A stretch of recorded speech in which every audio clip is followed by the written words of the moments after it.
This is Daybreak here on the Rise News. Time for the press preview. A first look at what's on the front pages as they arrive. Let's take a look at this day, our sister publication.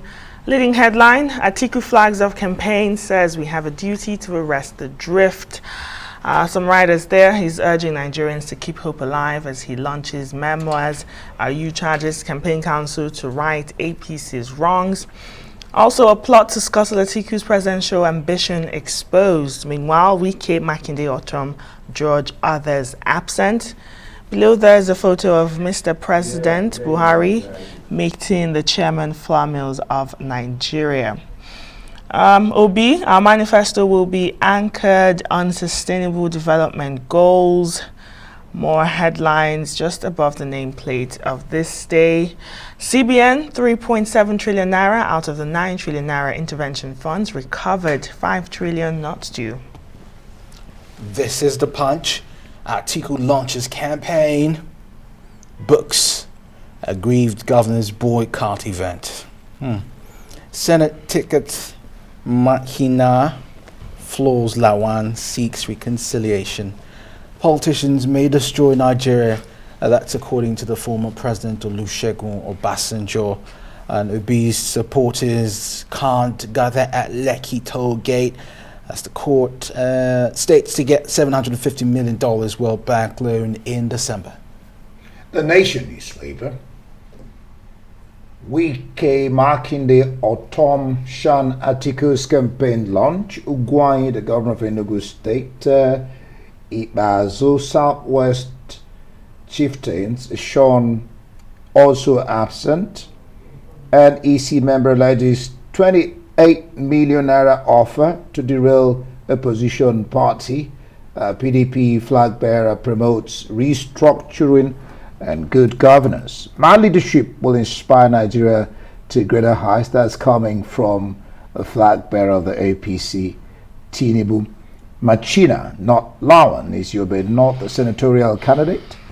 And court rules hashtag Obi3023 rally can't hold at Lekki tollgate. They can go on and past that. That's what the court is saying. And then just beside that, we have Akeredolu to federal government. He says, let's get this. All right, let's go to the next paper. I can correct. The Daily Sun this morning. Atiku confident of victory as APC moves to resolve campaign issues. Wike allies shun PDP's inauguration. LP kicks off campaign in Jos. Just at the bottom there, 2023 may make Nigeria. That's from Obasanjo. And just beside the nameplate of the Daily Sun this morning, Bloomberg tips Obi to win presidential election. Meanwhile, court stops planned Obidati 23 rally at Lekki Tollgate. For international papers, this is the Times. Bank spends £65 billion to avert pensions collapse. That's the Bank of England. The Independent. Missing.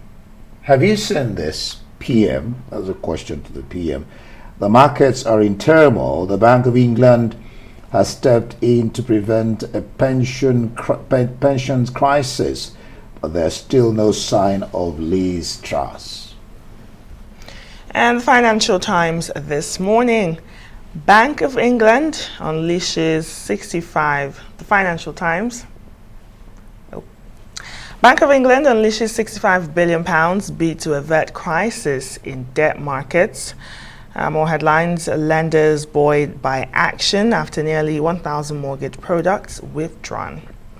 And for the press preview, I believe we have Emmanuel Bello, who joins us from our offsite studio. Emmanuel, good morning. Thanks for joining us. Let's take a look at the national dailies. Atiku is leading on the front page of all the national dailies this morning. On the front of this day, it says Atiku flags of campaign, and he's saying we have a duty to arrest the drift.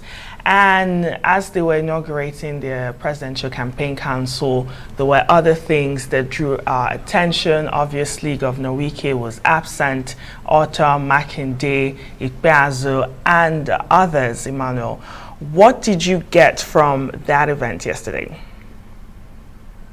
Nkechi, good morning. Yes, yesterday was a litmus test, and like we said, I was saying yesterday, but Atiku seemed to have given the best show so far in the, in the kickoff yesterday. But the other parties also put up their own show, but side by side, the Atiku show seemed to be a bit more organized. He also tried to give it an intellectual bent. He had a video show. And then of course the gathering too seemed to be very collected together, and some of the best speeches given on the rots, of course, pointing to the very rots in the APC government. So yes, there was that, but of course, reporting in this morning, some papers are looking at it from various angles. Those who are not so charitable to Atiku are talking about raining on his parade, so to speak, and talking about those who were absent, other than the things he had to say and the people that were present. But again, of course, like the Nation newspaper, that probably dovetails into the paper's editorial push. But yes, Obi took his own kickoff to Jos. It's probably also symbolic, because that is where the APC DG is from. And so taking it from there and gathering the kind of crowd he gathered yesterday, there was a bit symbolic to show that, look here, even here on your turf, I can actually pull a show. Especially also because the APC was nowhere to be seen yesterday practically, but apart from the letter that Tinubu sent from wherever he is to his followers. There wasn't much to show for the APC kickoff. There was a rally though, but I don't think it had the bite and the kind of magnitude for what is so serious as a presidential campaign. Of course, the party keeps saying, in fairness to it, that look, they need to get their act together and that there's still time. APC going through a serious kind of crisis, a teething problem on the day that they should have all their teeth in place. They are having the problem of the cohesion of their presidential council. Vanguard reporting this morning, just early this morning, that Adamu Abdullahi must have had written Tinubu, a very vicious letter, complaining so harshly about those compositions. There's been stories of that kind of nature.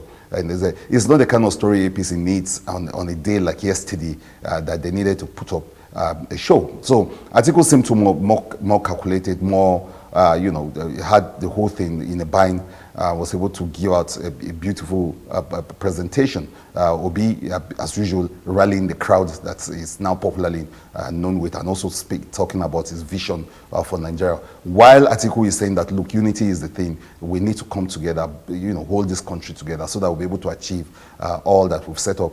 Obi is saying security seems to be the biggest challenge. So each one of them with their messages, but yesterday, the kickoff to what is going to be a very interesting election is afoot, and we also how each one of those campaigns handled it. In the Punch newspaper, Emmanuel, the Senate ticket for Nobe Yachts, Senate ticket, Makina Floors Lawan seeks reconciliation. Your thoughts?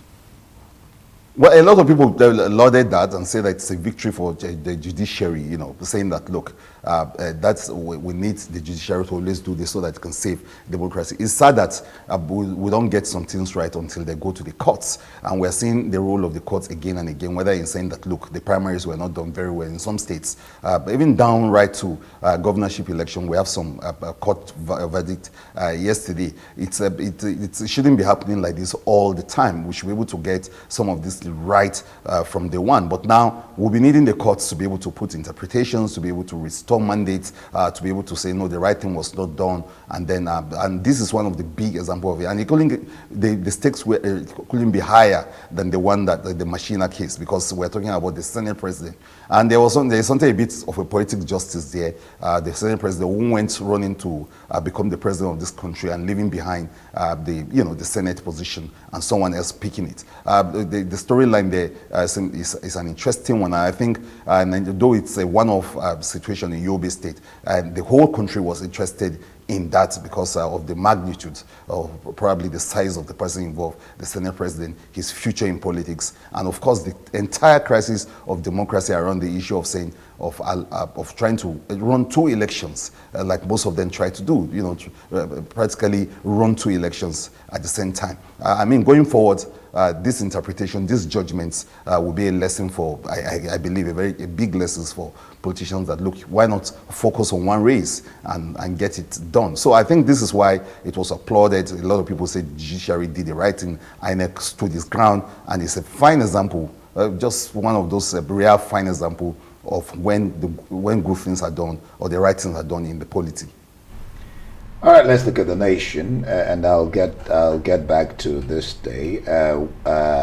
My leadership will inspire Nigeria to greater heights. That is coming from Tinubu. And then just above the nameplate, court rules, hashtag Obidati 23 rally cannot hold at the Lekki toll gate. But let me get this from this day.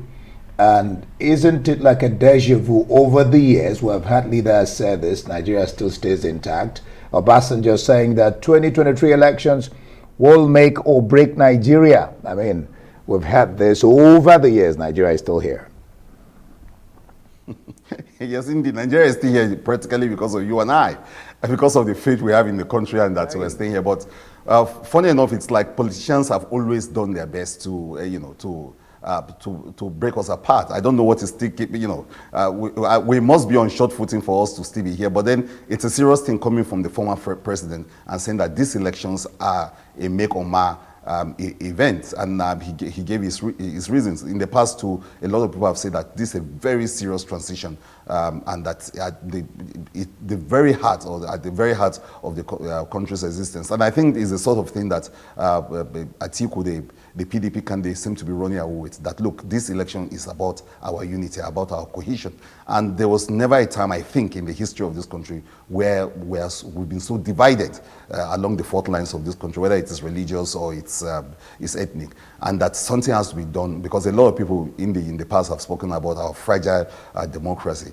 the fragile polity, the fragile federation, and that the biggest threat to this country is the fact that people want to just pull away. There are people who have said things like, we don't even need a country anymore, we should just go our separate way. So it's in the midst of all of that you are going to have this presidential elections, and some candidates are already positioning themselves to be the only candidates that will pull the country together, so that this election does not eventually break us and take us to various ways. Remember that there are all sorts of agitation, self-determination, people wanting to go their separate way. So this election is at the very heart of those conversations, and the former president is saying that, well, the way it goes and the way we're able to handle it and the way we're able to go about it will determine the future of the country, especially its unity, its cohesion, and the fact that whether it is going to even survive the election in the first place. That's a grim reminder of the kind of serious situation we're in as we go into these elections and the choices that Nigerians are faced with. Well, thank you so much, Emmanuel Bello. That's it for the press preview. Let's hear your view on all the burning issues. Follow us on Twitter at Arise TV, and you can join today's conversation using the hashtag AriseDaybreak.